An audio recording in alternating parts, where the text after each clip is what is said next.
የሚጸየፈው ማይፈልገው እሱን ብቻ እንድናመልክ ከሱ ውጭ ያለን ደግሞ እንድንርቅ አላህ ያዘዘበት ጉዳይ ነው።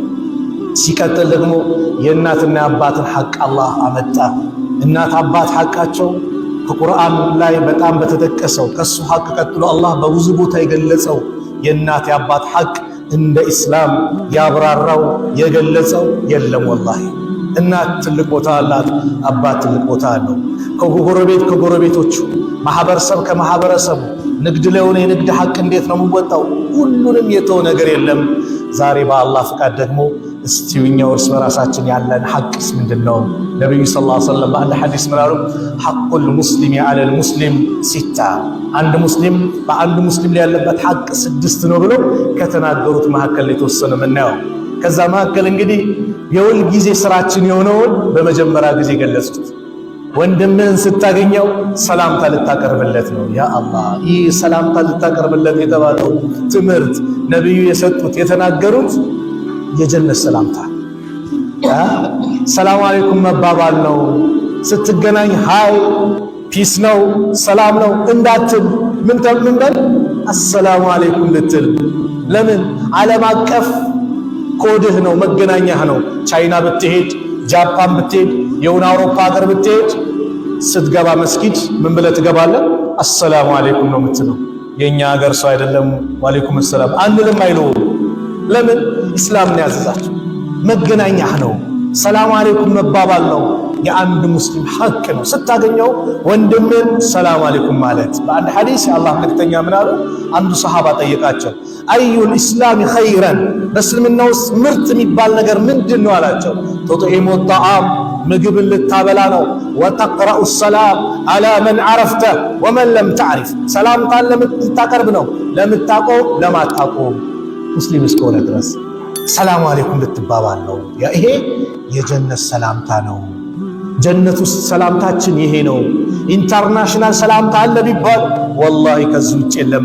ይኸው እንደ ሀገራችን ቋንቋ ምን እንላለን? ጧት እንደምን አደርክ እንደምን አደርሽ እንባባላለን ከጎረቤት። ምን ማለት ነው? ትርጉሙን ታውቃላችሁ?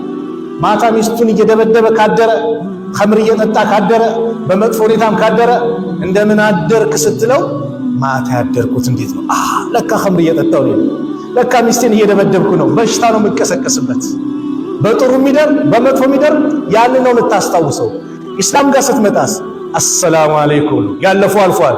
አሁን ሰላም ባንተ ላይ ይሁን፣ ወራህመቱላህ የአላህ እዝነት፣ ወበረካቱ ረድኤቱ በረካው ባንተ ላይ ይሁን። ዱዓ ነው ያ አላህ፣ ዱዓ ትደራረጋለህ። አንድ ቀን ነብዩ ሰለላሁ ዐለይሂ ወሰለም አንዱ ሰሃባ ቤት መጥተው አሰላሙ አለይኩም አሉ። ሰሃባዩ ድምፁ ዝቅ አድርጎ አለይኩም ሰላም ይላል፣ ለነብዩ አይሰማም። አሁንም ሁለተኛው አሰላሙ አለይኩም አሉ፣ ይመልሳል፣ ድምፁ ለነብዩ አይሰማም። በሶስተኛው ሞከሩ። እንደ እስላም አደብ 3 ያንኳክተህ ጸጥ ከተባልክ መመለስ ነው። የዛ ቤት ውስጥ ያሉ ሰዎች ተመለሱ ካላችሁ ተመለሱ አለ ቁርአን።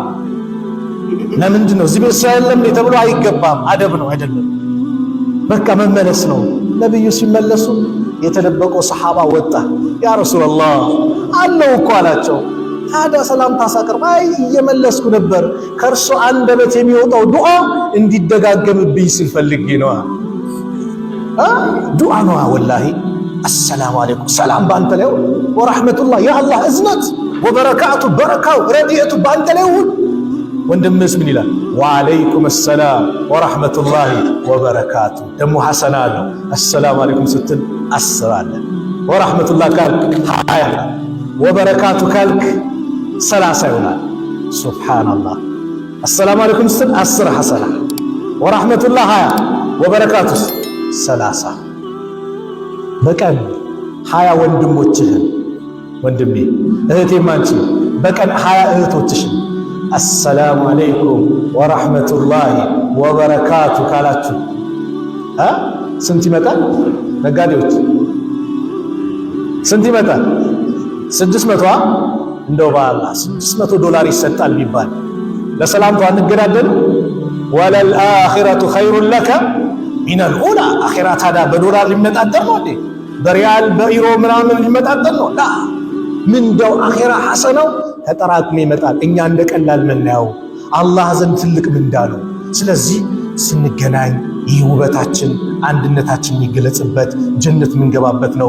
ላ ተድኹሉል ጀና ሐታ ቱእሚኑ ጀነት አትገቡም እስካላመናችሁ፣ ወላ ቱእሚኑ አታምኑም ደግሞ ሐታ ተሓቡ እስካልተዋደዳችሁ አሉ ነቢዩ ሰለላሁ ዐለይሂ ወሰለም። አወላ አድሉኩም ዐላ ሸይኢን ኢዛ ፈዐልቱሙሁ ተሓበብቱም አንዳች ነገር ልጠቁማችሁ ተግባራዊ ካደረጋችሁት ከፈጸማችሁ ውዴታችሁ፣ ፍቅራችሁ፣ አንድነታችሁ የሚጨምርበት አሉ። አዎ ሲሏቸው አፍሹ ሰላመ በይነኩም በማዕከላችሁ ሰላምታን አሰራጩ፣ ሰላምታን ተለዋወጡ፣ አሰላሙ አለይኩም ተባባሉ። አልኢስላሙ ዲኑ ሰላም ነው። ራሱ የሰላም ዲን እኮ ነው። የፍትህ ዲን ነው። ፍትህ የሚመጣው በኢስላም፣ እዝነት የሚመጣው በኢስላም ነው። ሰላት ሰግደን አሰላሙ አለይኩም ወራህመቱላህ ቀኝ ላሉትም አሰላሙ አለይኩም ወራህመቱላህ ለግራዎችም፣ ከዛስ አስተግፊሩላህ ካለም ሰላም ነው የምታዩ። አላሁመ አንተ ሰላም ወሚንከ ሰላም። በቃ እንደ ሰላም የተጣራ እንደ ኢስላም የለም በሁሉም አጋጣሚ። ሱብሃንአላህ። ስለዚህ ስትገናኝ ወንድምህን ሰላምታ መለዋወጥ። ሁለተኛው ምከረኝ ካለ ልትመክረው ይገባል አሉ ነብዩ ሰለላሁ ዐለይሂ ወሰለም። ወንድምህ ምከረኝ ካለ ምከረው፣ አማክረኝ ካለ አማክረው፣ ወንድምህ ነው። ስትመክረው ግን በሰው ፊት እንዳይሆን። ሰው በሰው ፊት አይመከርም። ሰው ዝናውን ትልቅነቱ የሚያውቀው ሰው ጋር አንተ እንዲህ ካልከው አይሆንም። ኢማሙ ሻፊዒ ረሕመቱላሂ ዐለይሂ በሰው ፊት የምትመክረኝ ከሆነ መከርከኝ ሳይሆን አዋረድከኝ ነው ምላሉ ነቢዩ ሰለላሁ ዐለይሂ ወሰለም። ሰዎች ጥፋት ካጠፉ ፈማ ባሉ ናስ ሰዎች ምን ነክቷቸው ነው ብለው ጠቅለል አድርገው ይናገራሉ። እነዛ ሰዎች እዛው ስላሉ እንጂ ነጥለው አንተ አይሉ። ሰውን ከፍ ዝቅ አያደርጉም ነቢዩ ሰለላሁ ዐለይሂ ወሰለም። ለምን? ሐቅ ማጓደል ነው፣ ወንድማማችነትን ስለሚያበላሽ። ስለዚህ ምከረኝ ካለ ትመክረዋለህ፣ ነሻጣው እንዲመጣ ኸይር ነገር እንዲይዝ፣ ወደ መጥፎ ነገር ነበርና ወደ ጥሩ ነገር እንዲመለስ ነይተህ። ዑመር ኢብኑ ኸጣብ ረዲየላሁ ዐንሁ አንድ ቀን ሌሊት ላይ መንገድ መጓዝ ጀመሩ። አብዱላህ ብኑ አባስ አብዱላህ ብኑ መስዑድ አብራቸዋል። ከዛ መንገድ እየተጓዙ አንድ ቤት ላይ ፋኖስ ሻማ ነገር በርተዋል። በዚህ ሰዓት ለምን በራ? እዚህ ሰውዬ ቤት የሆነ ችግር ተፈጥሯል ብለው ሳያስፈቅዱ በርግድ አድርገው ገቡ። ሲገቡ ግን ሌላ ነገር ነው ያዩት። ሽማግሌ ነው፣ ወጣት ሴትን ያዘፍናታል። ዑመር በህይወቴ እንደዚህ አይነት መጥፎ ነገር ተመልክቼ አላቅም አሉ። ሰውየውም ደፋር ነው። እኔም እንደዚህ አይነት መጥፎ ነገር ተመልክቼ አላቅም አላቸው። ምንድነው ያንተ መጥፎ ነገር ሲሉት፣ እንዴት የሰው ቤት ሳታስፈቅድ ትገባለህ? ይሄ መጥፎ ነው አላቸው። ዑመር ደግሞ ሐዲስ ቁርአን ከመጣ ቀጥ ነው ንቅንቅ ያሉ ወቃፈን እንደ ኪታብላህ ቀጥ ነው። በቃ የፈለገ ይቆጡ። ቁርአን ካነበብክባቸው ቀጥ ንቅንቅ አይሉ። የአላህ ቃል ነው መቀደም አለበት። የነብዩ ሐዲስ ነው መቀደም አለበት። ስሜታቸውን አይከተሉ በራእይ ምናምን። በዘመኑ ላይ አንዳንድ ሰው አላህ ይጠብቀን። የኛ ከአእምሯችን ጋር ሰሂህ የሆነ ሙስሊም ላይ የተዘገበ ሐዲስ መጣ። ማንኛውም ታማኝ ሰሃባ ይናገረው ከአቅላችን ጋር ካልሄደ አንቀበልም የሚሉ ሰዎች መጥተዋል። አላህ ይጠብቀን። የነብዩ ሐዲስ ነብዩ የተናገሩትን የኔ አቅል ከተበላሸ አልቀበልም። አላህ ነጃ ይበለን። አሚን በሏ። አላህ ይጠብቀን። የነብዩን ሐዲስ ከመገፍተር አላህ ይጠብቀን ያ ረብ። ከዛ ዑመር ላይ ይሄን ሲላቸው እውነትም አጠፋው እኮ ሳላስፈቅድ ገባሁ ብለው ወጡ። ውጪ አብዱላህ ብን መስዑድ ነበር። ምን እንደተከሰተ አልተናገሩም። ዝም የወንድማቸውና ያጠፋውን ጥፋት ጸጥተዋል። ከጊዜ በኋላ መስጊድ ውስጥ አገኙት ዑመር ሰሃቢ። አንተ ሰው አለ ያን ቀን እኮ ያየሁትን ነውር ነውና፣ ሽማግሌ ነው ወጣት ማዘፈን ነውር ነው አይደል? ያን ቀን ያየሁትን ነውር እንኳን ለሌላ ሰው ይቅርና ውጪ ጠብቀኝ ላልኩ ለአብዱላህ ብን መስዑድ እንኳን አልተናገርኩም። ሰውየው ምን አለ? እኔም በአላህ ይሁንብኝ፣ ነብዩም በእውነት በላከው ጌታ ይሁንብኝ፣ እኔም ከዛች ቀን በኋላ ወደዛች መጥፎ ነገር ተመልሼ አላቅም። ዑመር አላሁ አክበር አሉ። በምን? በወንድማቸው መመለስ ደስታ። ወንድምህ ምከረኝ ካለ እሱ እንዲመለስ ተጨንቀህ ካለበት ጭንቀት እንዲወጣ አድርገህ መምከር። ሶስተኛው ከታመመ መጠየቅ። አላህ ይዘንልን። እኛ መስጊድ የሆነ ጀማ ጠፋ፣ የሆነ ወንድማችን ጠፋ፣ ወር ጠፋ፣ 2 ወር ጠፋ፣ ዴንታችን አይደለም። ነብዩ ሰለላሁ ዐለይሂ ወሰለም እስተው ብሎ ከቦደ ተከሌት ይላሉ። ያውቁታል። አንደኛ መስጊዳችን ተመልከቱ። በጀማዓ መስገድን ጥቅሙ ሁሌ የምትታይ ከሆነ ስጠፋ እከሌት ሄደ ይባላል። አይ እከሌት ሄደ ይባላል። ነብዩ ያውቋቸዋል። ሰሃቦች የት ሄደ እስቲ ጠይቅ ይላሉ። ወንድምህን ብቻ መጠየቅ ትልቅ ምንዳ አለው። ጠዋት ከጠየቀው እስኪመሽ ድረስ 70,000 መላኢካ ዱዓ ያደርግልሃል። ሐዲሱ ሐሰን ትክክለኛ ሐዲስ ነው። ማታ ከጠየቀው እስኪነጋ ድረስ 70,000 መላእክት ዱዓ ያደርግልሃል። አደራ ወንድምህን ስትጠይቀው እዛ ግን ቴረር እንዳትለቅበት። አንዳንዱ ሰው ሄድና ሰው ታሞ ከሆነ ያ አላህ ይሄ በሽታ አይዳን ወከለኩ በዚህ በሽታ ሞተዋል አይባልም። ምንድነው የምትለው? አብሽር ላባስ ጠሁራን ኢንሻአላህ ትድራለህ። አላህ ወንጀልን ሊያራግፍልህ ነው። አብሽር ጠንከር በል ዱዓ አድርግ። አላህን ተስፋ አድርግ። ተስፋ ነው መስጠት። ዚክር አብዛ፣ ዱዓ አብዛ በለው እንጂ ይሄ ፍራቻ ጭንቀት መልቀቅ አያስፈልግም።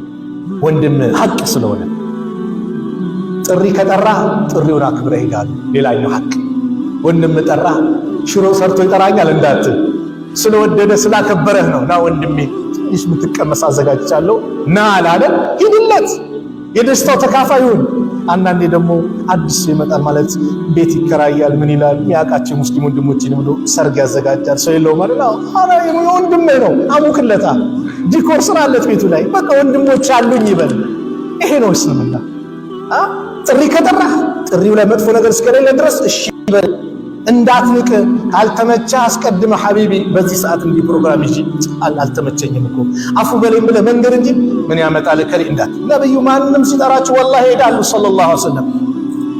ትንሽ ነገር አዘጋጅቶ ሲጠራቸው ነብዩ ክብር አላቸው ለሰው ተዋዱ አድርጎ ተናንሰው ይሄዳሉ። ወላሂ እዚህ ጋር አቧራ ቤት ነው አይኑም ነብዩ ሰለላሁ ዐለይሂ ወሰለም ይሄድ። ስለዚህ ጥሪ ካጠራህ ጥሪው ማክበር። ምን ቀረ? ሲያስነጥስ አስደስተው ያኒ አልহামዱሊላህ ካለ ምን በለው ይርሐሙከላህ በለው። አያችሁ እንዴት ወንድማማች ነው። ይሄ ትልቅ ምስጢር አለው። ምን አይነት ምስጢር መሰላችሁ? ታክሲ ውስጥ እየሄድክ ለምሳሌ ታክሲ ውስጥ እየሄድክ ወንድምህ አስነጠሰ፣ አታውቀውም። የሆነ ከተማ ነው የሆነ ቦታ ነው፣ ግን ታክሲ ውስጥ ተገናኘ። አስነጥሶ አልহামዱሊላህ ሲል እሱ ሌላ ጓደኛ ካለው አንተ ይርሐሙከላህ ስትለው እሱ ደግሞ የህዲከላህ ወይስልም ባለክ ሲል አጠገብ ያለው በተለይ ሌላ እምነት ከሆነ ምንድነው ትታወቃላችሁ? አንታወቅም። ምንድነው ተባባላችሁት ይላል። ጥያቄ ያቀርባል። አይ እስልምና ነው ይኸውስ አስነጠስኩኝ አላህም ስላተረፈኝ በትንታ ሰው ይሞታል አይደል? አስነጥሰው እኮ ሰው ይላል። አላህ አተረፈኝ አልহামዱሊላህ አልኩኝ እንደው አላህ ይዘንልህ አለኝ። እኔም ደግሞ አላህ የህዲከላህ አላህ ይምራህ ወደ ትክክለኛ ወደ ቀጥተኛው መንገድ ያጽናህ ልቡናንም ንጹህ አድርግልህ። በዚህ መልኩ ዱዓ አረኩለት። ይሄ በሌላው ሰው ላይ የሚያመጣው ተጽዕኖ አለ። ምን አይነት ዲን ነው? እንዲመራመር ያደርገዋል። እኛ ግን እንደቀላል አሰማ አልহামዱሊላህ ያለ አስነጥሰው አላቆም ማለት ምን አገባኝ ማለት የለም። ይሄን ካለ ወንድማችሁ ሐቁ ነው በሉለት አሉ። ምን ይርሐሙከላህ በለው። የመጨረሻው ሲሞት ጀናዛው ሸኘው። ሙስሊም ሞቶ ማንም ሰው አልቀብረውም ካለ ሁሉም በአካባቢው ያሉ ሰዎች ይጠየቃሉ። ጀናዛ ላይ መስገድ ፈርዱል ኪፋያ ነው፣ ፈርዱል ዐይን አይደለም። ግን መስጊድ ውስጥ ጀናዛ መጥቶ ማንም አንሰግድም ካለ ያሉ ሰዎች ጠቅላላ ይጠየቃሉ። የተወሰኑ ሰው ተነስቶ ከሰገደ ግን በሌላው ላይ ምን ይላል? ያ ነገር ይነሳል። ከሞተስ ልትሸኙት ነው፣ ልትቀብሩት ነው። ሙስሊሞች ያለው ማን ይቀብረኛል ብሎ ሊያስብ አይችልም። ለምን? መጥቶለታል መመሪያ። አጥበህ ገንዘህ አካባቢያችን ለአንድ ሰው እስልምናን ተቀበለና ሞተ። ከዛ ወንድሞች ጀናዛውን አጥበው ከፍነው ሲሉ የሱ ወንድሙ ነውና የሌላ እምነት ነው። በጣም ገረመው። አሁን እስልምናን ተቀበይ ሞት እንደሱ ነው የምታደርጉኝ አለ። አዎ ግዴታችን ነው አለ። ሱብሃንአላህ ውዱ ይደረግለታል አይደል? እስቲንጃ ጭምር ይደረግለታል። ንጹህ ሆኖ ሽቶ ተቀብቶ አምሮ ተውቦ ይቀበራል። አንድ እናት እንደዚሁ ልጇ ሞተች። እናትየው ሌላ እምነት ናት። ስትመለከታት ልጅ ያልሞተችም ሙሽራ ናት ማለት ጀመረች። ሱብሃንአላህ ለምን ሐቅ ነው። ዝም ብላ አይደለም የምታደርገው። ለህድ ውስጥ ተከቶ ብሎኬት ተደርጎ እንጂ እላዩ ላይ ራሱ አፈር ትደፋለህ እንዴ? አደፋም እኮ ጀናዛውን ስትሄድ በክብር ነው የምትወስደው። አይ ሳጥኑን ጀናዛ ነው ብለህ ሰብራለህ ብትል በህይወት ያለ ሰው እንደሰበርክ ይቆጠራል ተባለ። አላህ ሐቁን አከበደው። ጀናዛው ላይ መስገድ ብቻ አንድ ትልቅ ተራራ ቂራአት ኡሁድ ተራራ የሚያክል አጅር አለው። መቅበር ሌላ የሚያክል አጅር አለው አለ። ለሰጋጁም እንዳዘጋጀ አላህ ለሞተውም ሰው ደግሞ ሰጋጆች እንዲበዙለት አላህ አመቻቸ። ይሄንን እንዳምጥቶ ይሄ ነው። ስለዚህ ወንድምህ ከሞተ ልሸኘው ነው፣ ልትቀብረው ነው። ይሄ ሐቅ አለ። ስለዚህ ይሄ ሐቆችን ስንወጣ ባጭሩ ሲጠቀልለው ምን ያመጣል? የእኛን ወንድማማችነትን፣ አንድነትን፣ ፍቅራችንን ያመጣል። አንድነት ኃይል ነው። አንድነታችንን ስናጠናክር ወላሂ ጠላት ይፈራናል።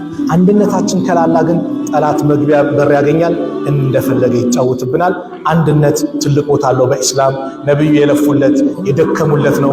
መዲና ከተሰደዱ በኋላ ትልቁ ስራ የሰሩት ምንድነው? በአንሳርና በሙሃጅሮች መካከል ምን አደረጉ? ወንድማማችነትን አደረጉ። ስለዚህ አንድነታችንን እናጠናክር። የዱላሂ ማል ጀማዓ ነው። የአላህ እርዳታ ያለው ከጀማዓ ጋር ነው። ይህን አንድነት እናጠናክር።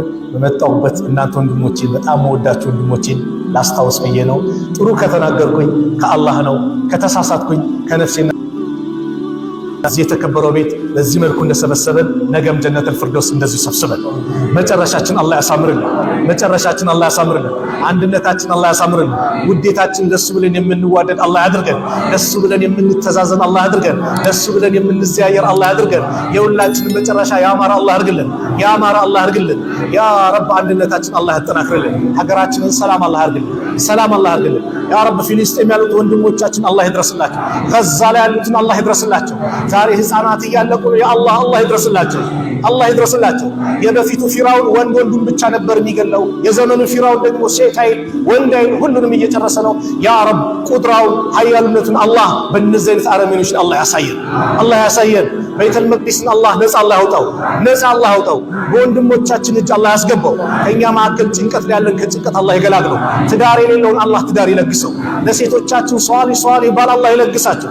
ለወንድሞቻችን ሷሊ ሚስት አላህ ይለግሳቸው። ትዳር ላይ ኖሮ ደግሞ ልጅ ያጡትን አላህ ልጅ ይለግሳቸው። ዙርየተን ጠይበ የተባለውን ያማረውን ልጅ አላህ ይለግሳቸው። የአልጋ ቁራኛውን አላህ ያስነሳው። የታመሙ ቤተሰቦቻችን አላህ ያሽርልን። የሞቱብንን ደግሞ የጀነት አላህ ያድርግልን። የእኛንም መጨረሻ ያማረ አላህ ያድርግልን። ያማረ አላህ ያድርግልን። ያማረ አላህ ያድርግልን። ውጭ ሀገር ሄደው የተጨነቁ ወንድሞች አሉ። ከቤተሰቦቻችን በምን እንገናኝ ብለው እንደው ጨነቀን ያላሉ ያ አላህ ሁሉን ነገር አመሻሽቶ በሰላም በጤና በአፊያ ከቤተሰቦቻችን የሚገናኙ አላህ ያድርጋቸው። ከቤተሰቦቻቸው ጋር በሰላም አላህ ያገናኛቸው። ሰላም አላህ ያድርገን።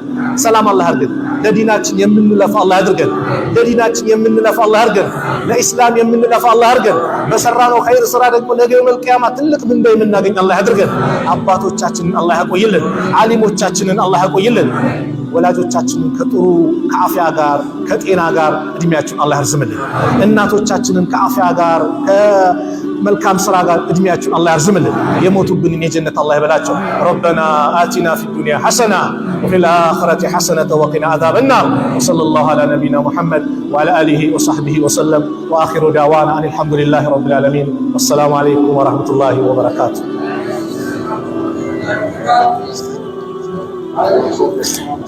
Thank you.